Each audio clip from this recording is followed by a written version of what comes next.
NOAA scientists and other research vessels have been testing out there. I haven't found evidence of plumes. Actually, everyone's out there looking for these plumes. I haven't found them yet, and I think it's the science of the plumes hanging in the water doesn't feel right. The science may not feel right to BP's managing director or to BP's CEO, who claimed there aren't any plumes. But science is fairly unfeeling, as it turns out. It's not a feel thing, it's an evidence thing. And untouchy, unfeely, hard-cold evidence of oil suspended underneath the ocean's surface in big plumes continues to be discovered. Scientists from the University of South Florida and the University of Georgia have continued to study the underwater oil plumes that just don't feel right to BP, with reports of a third plume from a professor at Louisiana State. The one that goes off the screen there, still being measured.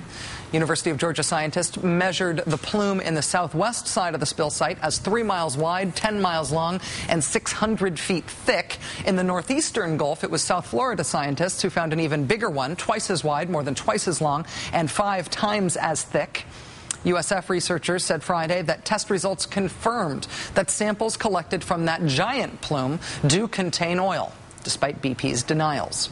Evidence from different scientists from different universities on board different research vessels doing individual testing, all coming to similar conclusions. There are plumes containing oil under the water. How do you clean up the water when it is fouled in that specific way? Nobody knows. For that matter, how do you clean up oil on the surface of the water when it's not one big spill, it's a gazillion patches of oil going in every direction, growing and changing every day?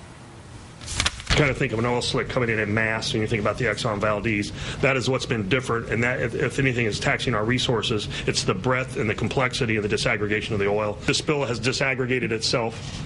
We're no longer dealing with a large monolithic spill. We're dealing with an aggregation of hundreds or thousands of patches of oil that are going a lot of different directions. Frankly, I'm at the point now where I don't want to hear from people anymore who are overwhelmed or mystified by what's going on in the Gulf. I can curl up with that feeling alone at night in my own head. I'm at the point where I need to hear from people who are actively working to figure this stuff out.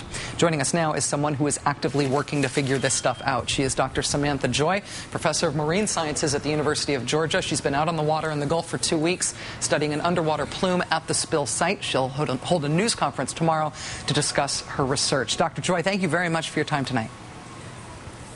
Hi, Rachel. Thanks for having me. BP has denied that undersea plumes exist. Are they real, and how do you know? They're real. They're very real. And we know by doing a variety of different tests on the water. The first thing we did is we have an instrument that has a sensor package that detects things like color dissolved organic matter, of which oil is one type. And we have another sensor that measures chlorophyll fluorescence, which is usually used to measure phytoplankton abundance. But it turns out that this particular sensor also picks up an optical signal from polyaromatic hydrocarbons, so PAHs, which are about 0.2 to 7% of the oil. When we lower those sensors through the water column, we see substantial deep water features that start at a depth of about 1,100 meters below the sea surface, and they continue down to a depth of about 1,300 meters. So the core of the plume is narrow, about 200 meters thick. That's narrow in a 1,600-meter water column. It's a large, large feature. The signals that we measure with these instruments are highest and greatest closest to the leaking well, and we got pretty close to the well, about within 3/4 of a mile from the leaking site. And we track this signal away from the site about 20 miles. And as you move away from the source, the signal decreases. Well, do you think that these plumes have formed, as some people have suggested, because of the use of undersea dispersants, or do you think they are just a consequence of the oil being blasted out of the seabed like a fire hose for these past 40-something days, or is it some of both? I think it's a little bit of both. I mean, the models that are out there of deep water blowouts, and there are quite a few models that have been done to describe such events, predict that there would be dispersed oil in the water column, not dispersed via dispersant, but just the natural action of gas-charged oil getting blown out of the seafloor causes atomization of the particles, and those particles then become neutrally buoyant at a given water depth, so you could expect to see layers or lenses of oil in the water, and that's exactly what we see. What are you most worried that will be the impact of these plumes? Well, the most substantial concern I have is that there's oil in the water. You can see it and you can smell it, particularly when you're close into the leak. But there's also a tremendous amount of gas in the water. We were measuring methane concentrations, and this is also coming out of the same leaking pipe. It's oil and gas coming out together. We measured methane concentrations that were 100 to 10,000 times what you normally see in the water column of the Gulf of Mexico.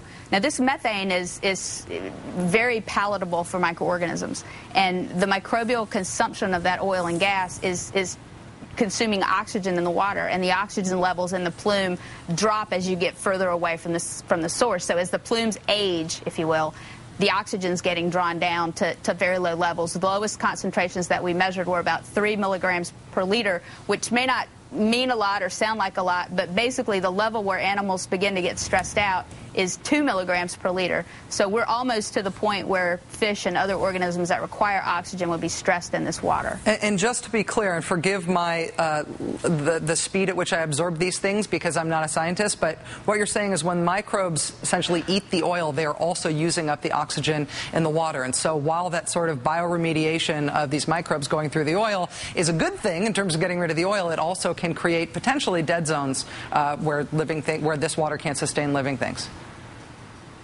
That's precisely correct. And things will survive in the low oxygen water, but any higher organism that requires oxygen won't be able to survive in that water. It will avoid it if possible. Is there any technology to clean up an undersea plume of oil? Is there any technology to clean up dispersed oil? Not that I'm aware of. The problem, and that's the big issue with these dispersants and dispersant use in general, because oil on the surface, at least if you're successful in skimming it or burning it off, you've recovered the material, you've removed it from the environment. When you disperse this oil, it's present in, it's not even 100,000 little slicks. It's millions of little, billions probably, of little oil particles in the water. And one of the most shocking things that I saw out there was when you look into the water column in the Gulf of Mexico, typically the water, unless there's a plankton bloom, which occur after storms sometimes, you can see tens of meters down into the water column. And when you look into the surface water now, if there isn't, even in areas where there's a light sheen of oil on the surface, what you see is just a ton of dispersed oil, stringy, orangey looking streamers that are down as deep as far as it goes. And to me, that's the biggest concern of these dispersants. It's basically keeping the oil off the beaches and keeping the beaches clean, but it's transforming the oil into a form that's almost impossible to clean up, except for the activity of natural microbial populations that live in the water. Yeah, and it's not even doing that great a job keeping it off the beaches. Dr. Samantha Joy, professor of marine sciences at the University of Georgia, this has been really helpful in helping me and I think our viewers understand what's going on there. Good luck with your research. Thanks for your time. Thanks for your time, too.